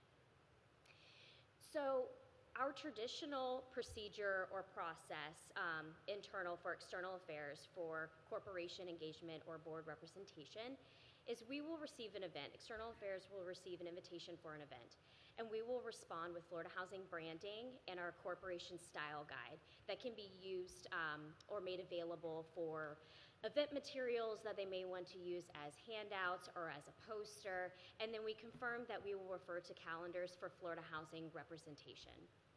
External affairs will then reach out to the appropriate program staff units to gather development information. We will review the information provided by the program units, and we will consider events that we have previously participated in. So we're looking for things like how many events have we participated with the requesting development entity in the past. Usually we look at that about a 6-month kind of time frame. We check if we've recently attended an event in the area, and we also look at if there's any unique factors like for the development, like funding or location or maybe stakeholders that are associated with the deal. We consider all of these factors and program unit information, and then we consider Florida Housing staff availability and board member proximity to the event for possible participation. Should Florida Housing be available to have representation, external affairs will then coordinate with the available staff, board members, and the development event coordinator. We will reach out to the event coordinator for questions, confirmation of day of expectations, and we will collect event photos after the conclusion of the engagement. So why do we have these procedures? Any Florida Housing external engagement comes with some degree of risk.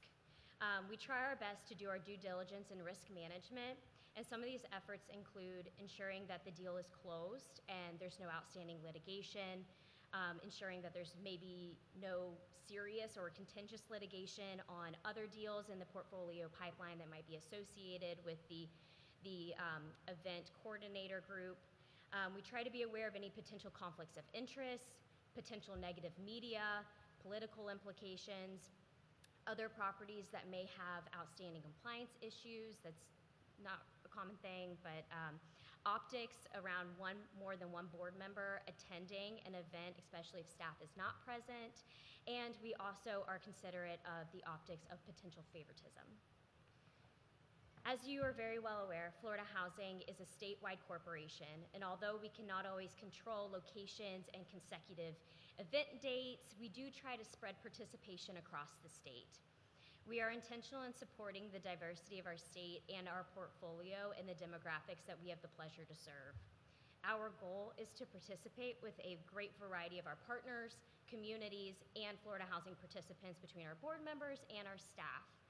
Therefore, it is also advised that unless it's a sanctioned development tour by Florida Housing, it may be best practice to avoid announcing attendance at board meetings. We try to be fair in our participation and contribution to coordination of Florida Housing at events. If the event is not hosted by Florida Housing, we will wait to coordinate attendance until all event logistics have been finalized and External Affairs has received a formal invitation. That way we have a better idea of what we're getting into and we can just know the full picture. But I do think it is also important to recognize our partners that have provided opportunities for Florida Housing to participate in event coordination and represent at their opportunities. We want to work with our partners' teams, we want to celebrate these crowning achievements, and we want to be a part of the successful storytelling. We're proud of our portfolio and the professional partners that we have the privilege to work with. However, we do think there is a productive way we can collaboratively move forward with clear and streamlined process. And after review and considerations, we believe that best next step is a formal policy, which you can find in your folder behind the preparedness plan. And I'll turn over if you'd like to add anything. So this policy is really just our attempt to codify what we've been doing all along and what we've been discussing all along. We are not trying in any way to limit y'all to participate in events and things like that. But like Katie said, a lot of these, we need to be careful about the optics of all of this. And so we're just trying to, for the board and for staff, to understand what the parameters are around our participation in these events. And I think some board members, as we've been talking about this, didn't really realize some of the due diligence we do behind the scenes. When we get a request, we want to go ahead and make sure, like she said, what's the compliance portfolio of this? Are we going to one, that's going to be splashy and all over the place where they have several developments that are getting negative press? So we need to balance all of that stuff. So we're just trying to lay it out and keep everybody protected and in the best light. So and certainly if anyone has any questions, they could chime in. I have brought this to staff for quite a little bit of time now. Katie, I could best describe as legalese was fantastic, but I just kind of want to dumb it down for anyone that was a little overwhelming to. I'm sure I'm not the only board member that has relationships with development partners and other FHFC stakeholders outside of and certainly before their time with the corporation. And so in my experience with the corporation, I have seen the gamut of experiences. I have shown up to events where city, county, bank logo was there and the Florida Housing logo was nowhere to be found. I have shown up to events where I was told ahead of time that I did not need to speak, and then I would show up and they would call me up. To speak, and I have also begrudgingly, and Katie, I promise I'll never do it again, have gone on development tours because these are my friends and my colleagues, and I want to see what's going on. And so I'd really pushed for quite some time to come up with a formal policy that not only would be adopted by all board members, but perhaps more importantly, would provide just really uniform clarity and guidance for our stakeholders and for our development partners. I have made it a priority to attend as many events as possible. I really want to encourage board members to do it the same. I want to jump on, Reynolds made a comment about local advocacy in our last presentation. I find that when I go to these events, it is a fantastic opportunity, whether or not it's a state elected official, it's a county elected official, or a municipal elected official, the opportunity to be able to thank them for their investment, to be able to share with them the wonderful talking points that Katie provides me ahead of time when I coordinate these things with her, to be able to share with those local elected officials what that FHFC piece of the puzzle was. Certainly with state elected officials, it gives us the opportunity to thank the member of the legislature for all the work that they're doing, for the money that they've appropriated to make this happen. And so this has been a top priority for me so that we can get out there more. I also want to just quickly acknowledge Katie as I'm sure I'm not the only one, but as I continue to get the invites directly from developers to me and I forward it over to Katie, there was recently specifically an example where I am so glad that I sent it to Katie because it might have avoided not a huge conflict, but enough of a conflict to where it avoided me being put in a precarious situation. So I always find that just my new process of making sure to forward everything over to Katie with as much time as possible. As she mentioned, it provides her the opportunity to do due diligence. Is that developer up to date with everything that they need to do? We don't want to show up to an event without all of the information, thinking we're just there to shake hands and kiss babies, and meanwhile they are derelict in one of their responsibilities. We don't know that. We can't hold them accountable. It just makes everyone look awkward. Katie also touched on there are some developers that are more aggressive that will invite you to everything, even if they have something every single week, whereas another developer that perhaps isn't as big, isn't as well known, might want us there, but might not know who to reach out to. And so this policy provides an opportunity to not only create that consistency, not only to create that transparency, but to keep us all out of trouble.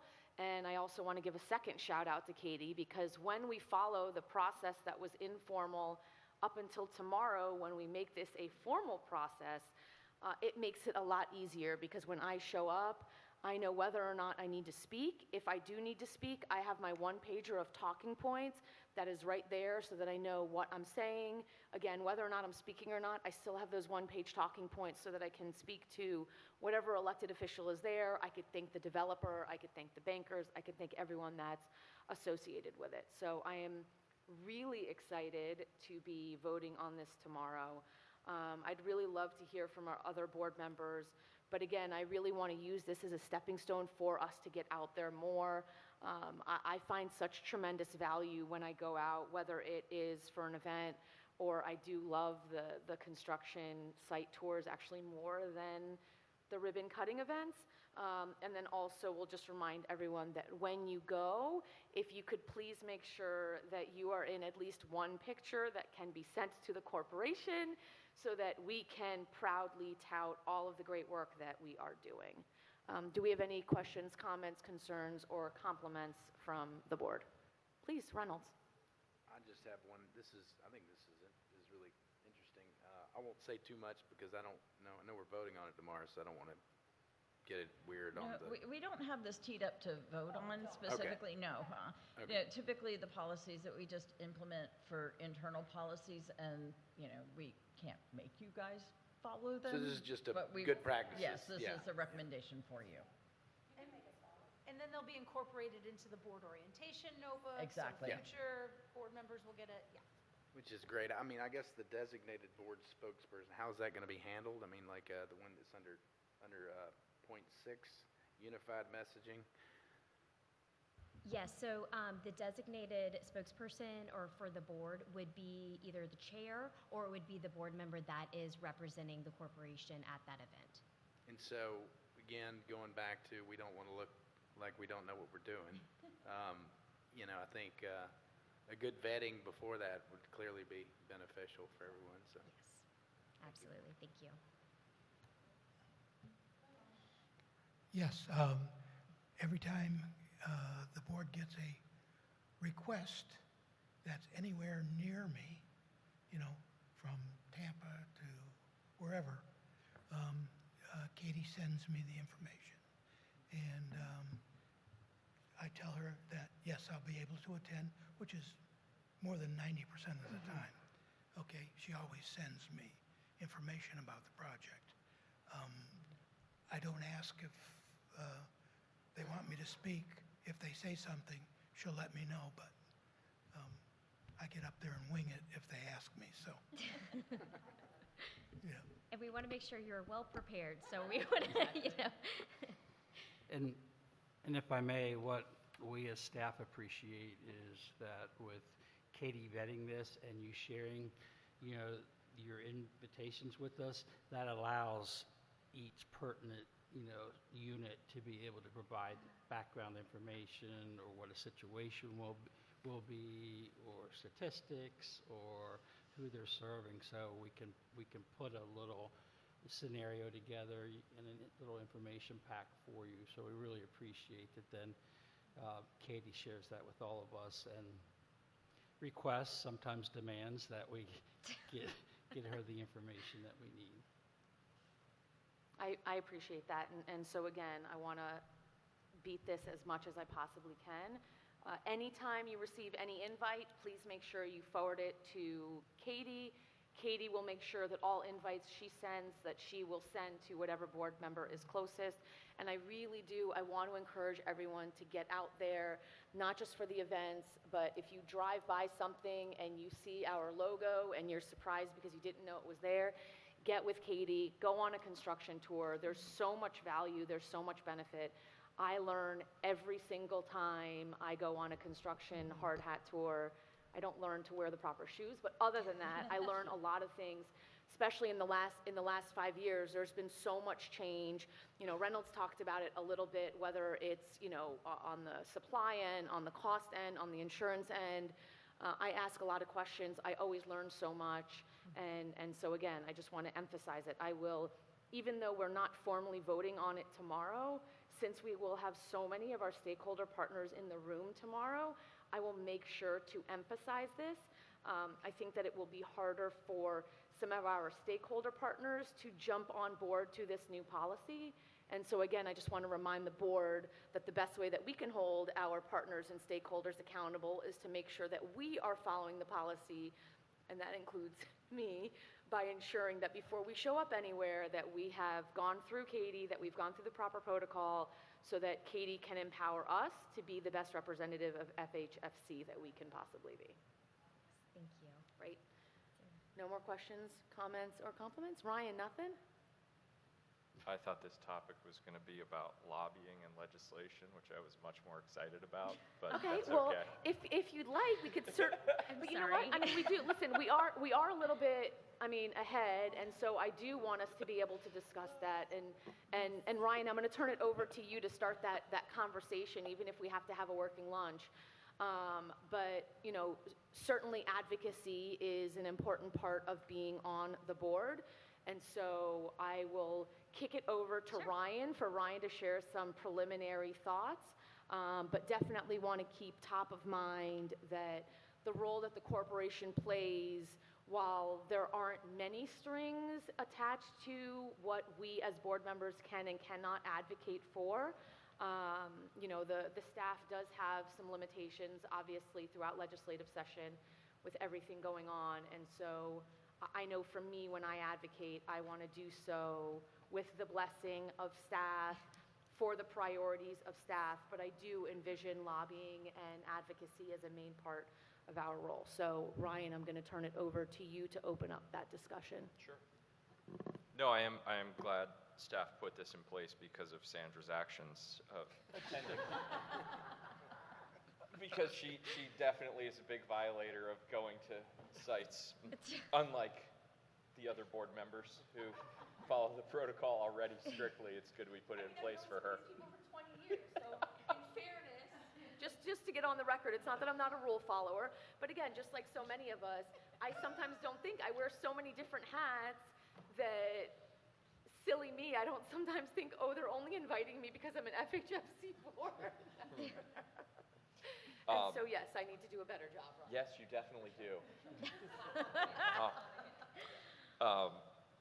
No, so, I guess if we're done with the discussion on these are the new rules for that, which I do totally understand, because I understand we're representing the corporation. I'm picking on Sandra because I'm a massive violator of what would be this policy anyway, because I go to job sites all the time and I text the developer and say, hey, I'm driving by a site, I'm going to come on and I'm going to look around, but we do have, and I'm excited. I don't want this to slow down, to keep on this topic for a minute, the board engagement that I feel has taken place over the last few years, because since I joined the board, and when Sandra and I joined the board same time, I never heard about board members going to all these Yes. events. Mhm. And so it kind of came up organically where now we go to dozens and dozens Yes. and dozens, but that also creates more opportunities for sticking your foot in your mouth and understanding that we are representing the corporation,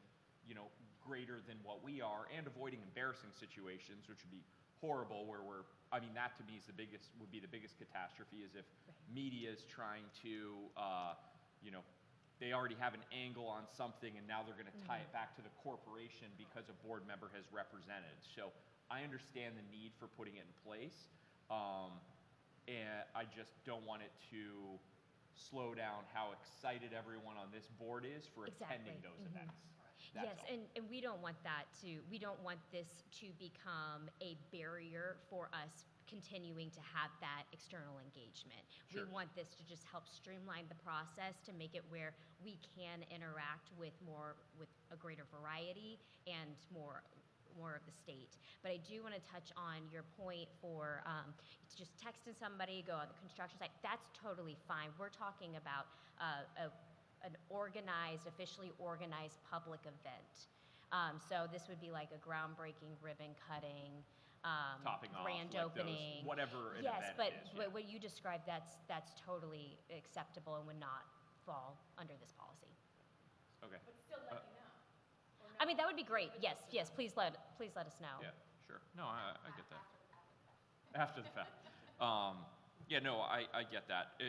If we want to talk more about that, but then I was going to switch the topic to what I thought it was, but Ron, you can comment. I'm Yeah. sorry.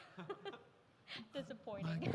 My comment is, Katie and Angie, during legislative session, hear from me all the time about stuff that's, Yes.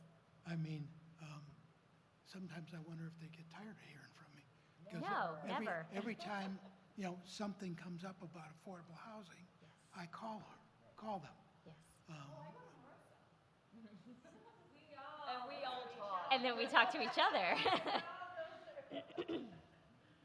And Reynolds brought up home ownership, single family. Yes.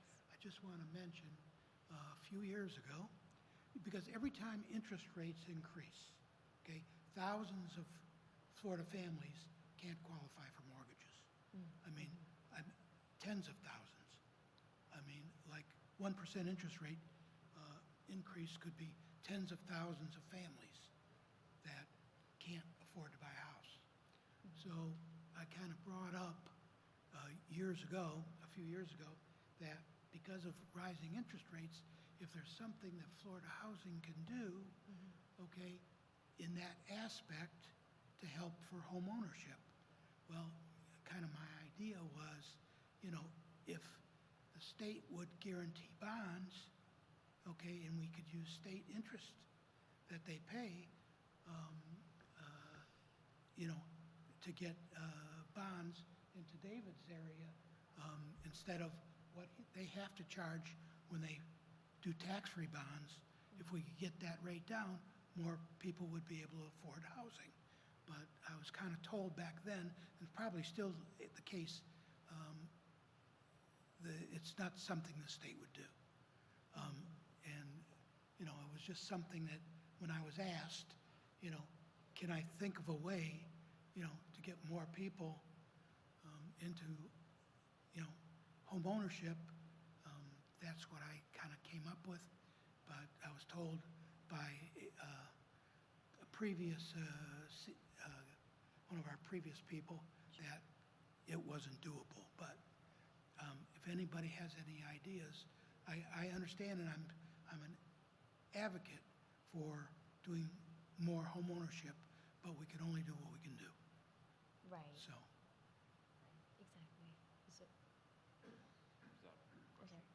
Exactly. no, I mean, just, if there's any ideas, it's just that, using the state Sure, and we're always bonding open capacity. to new ideas. wouldn't That would work. almost, I don't want to get into a specific policy discussion right now, because we want to finish up this item before lunchtime, but we can definitely talk about that later. Sure. Yep, absolutely. And Ryan, we are coming up, we're now at 11:59, but can we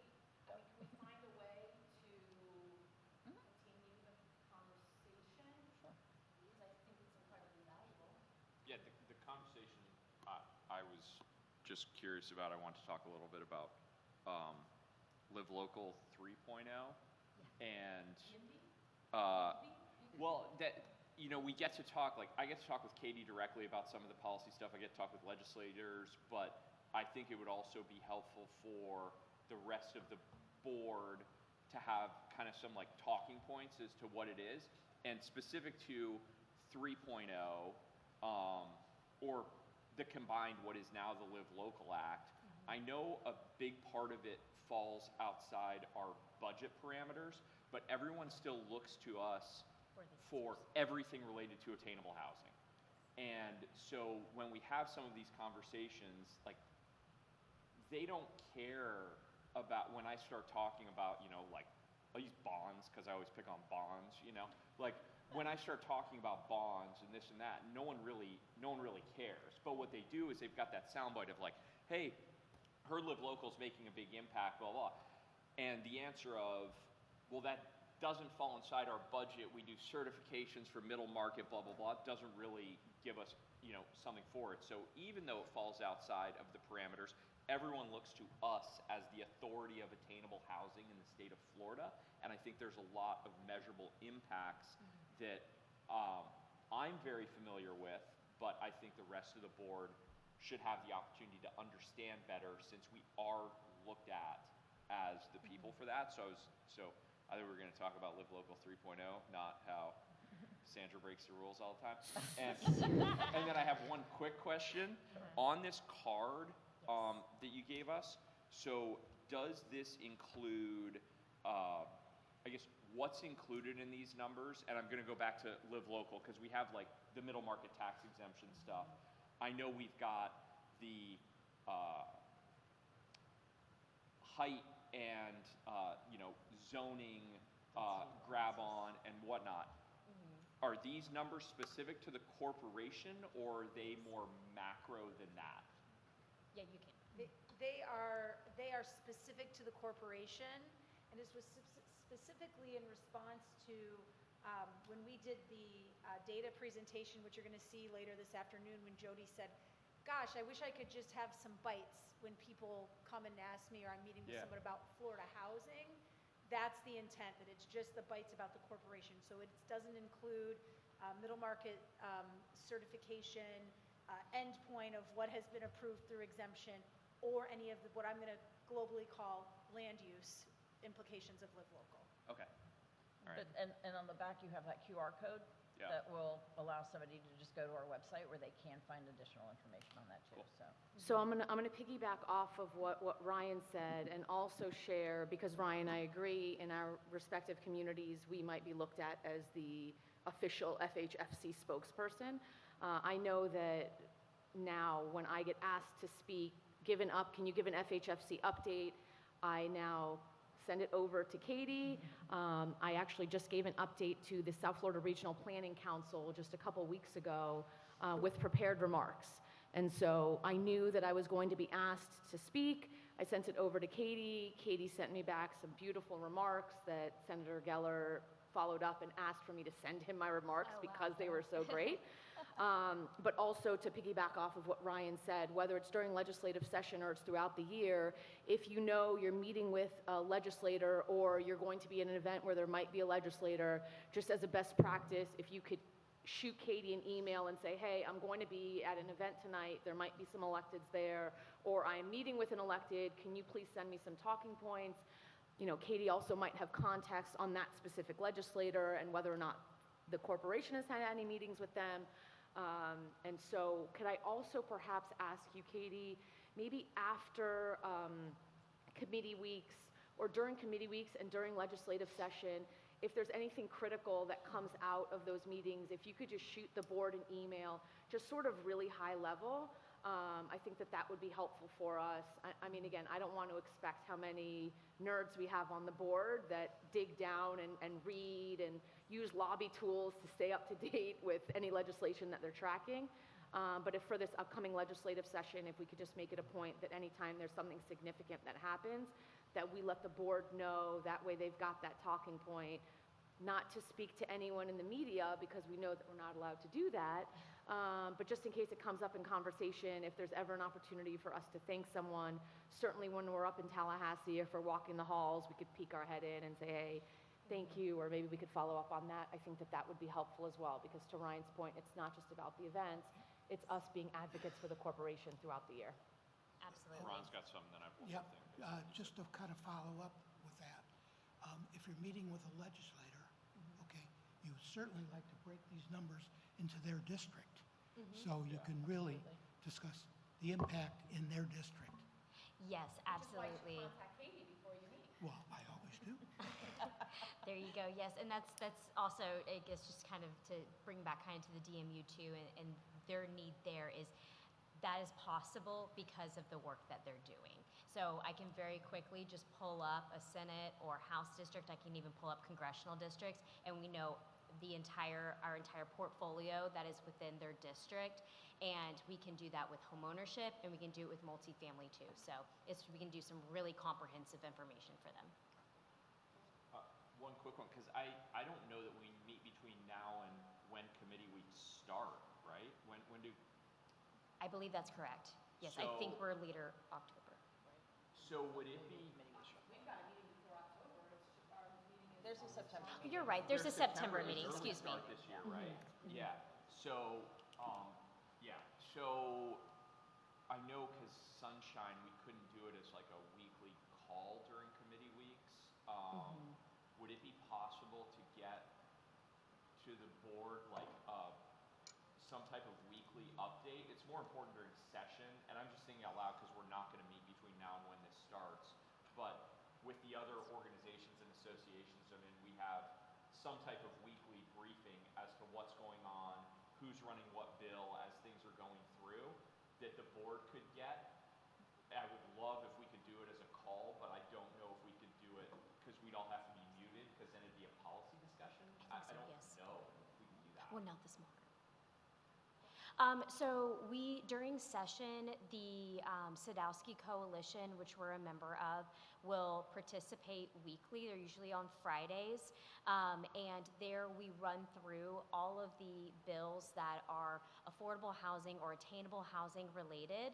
And we are a participant on that call, and we will discuss with our colleagues and share kind of some of the key issues that we're picking up on. They'll share some of the key things that they're catching.